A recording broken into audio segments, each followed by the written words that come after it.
This is code.org, and I want to start taking a look at planning out our library application. So here I am.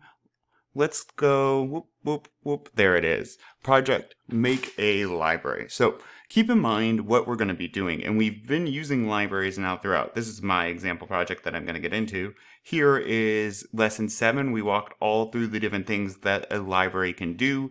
They're storing information. They allow us to get that information through different properties. So when planning it out, we want to keep in mind the functionality of them. You will submit a link to your library, complete project guide, that's this.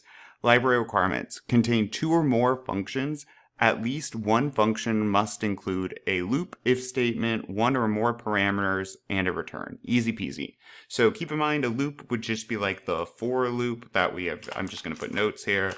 For loop, right? And what that would be is the for var I equals 0, I is less than whatever I want it to be, right? So maybe 5i++, right? So we've seen loops before. If statements, one parameter is an item that can be passed in a function. Function your age, and maybe I have num here. That num, right? That would be the parameter. So something with a parameter, one of these. So it must include one of these. And return is when a function gives back information. All right, brainstorm. Your library can be about any topic. If you need some ideas, check out the list below. Okay, well, let's see. Maximize, capitalize, trim, remove. Okay, so here we are. After you brainstorm the focus of your app, fill in the table with the list of functions you intend to build.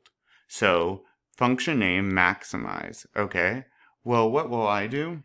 One of my functions I know, for instance, is going to see if the person can match how many calories is in a cereal box. If they get it right, or how many calories is in each cereal. If they get it right, we add it to a list. So what would that be?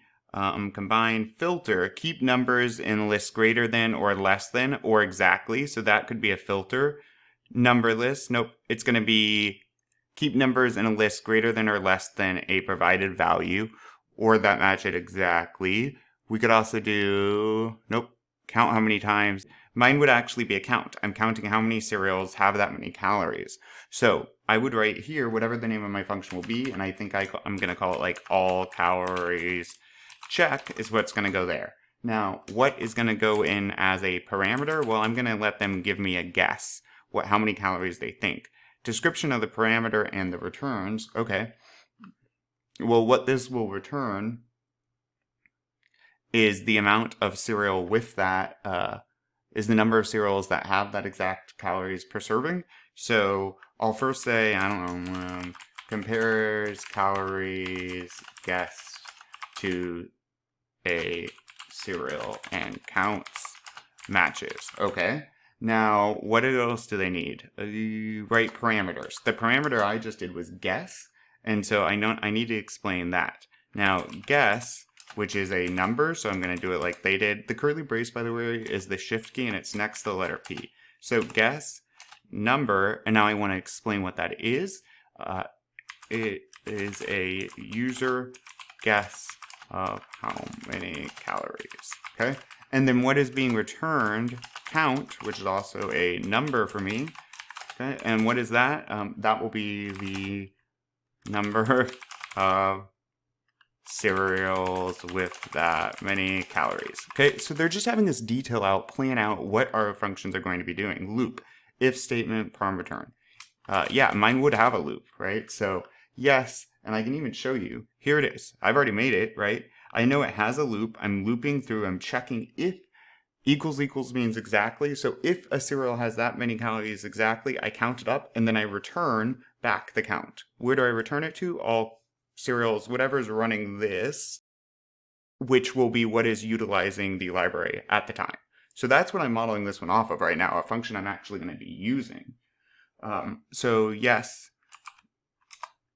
it will include all of these, right? So you just saw a loop. All right, now let me do another one as an example. So I'm also going to have a get random index function. That's just going to get a random index for the list. So get random index is what I'll call it. And then what will that be? Well, that's going to be description. it's going to return, so output a random index that is within the list. Okay, and then now it doesn't have a parameter, right? So it doesn't take any arguments, but it is going to have, it's going to output or return something, right? So there's no parameter here in my function for this. Nothing's going into it, it's just shooting something out. And what's it going to return? It's going to return a number. And what will that number be? The index of an item in the list. Now that doesn't use an if, doesn't do that. Yes, it will use a return.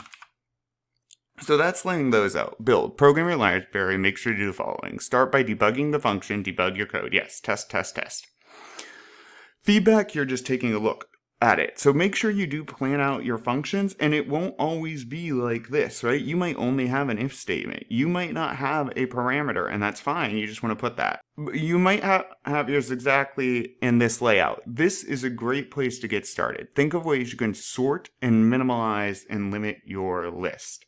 And again, they have examples of them doing that. Look right here. They're checking if a state is that state. They have a lot of examples for you throughout. I'm excited to get going on this.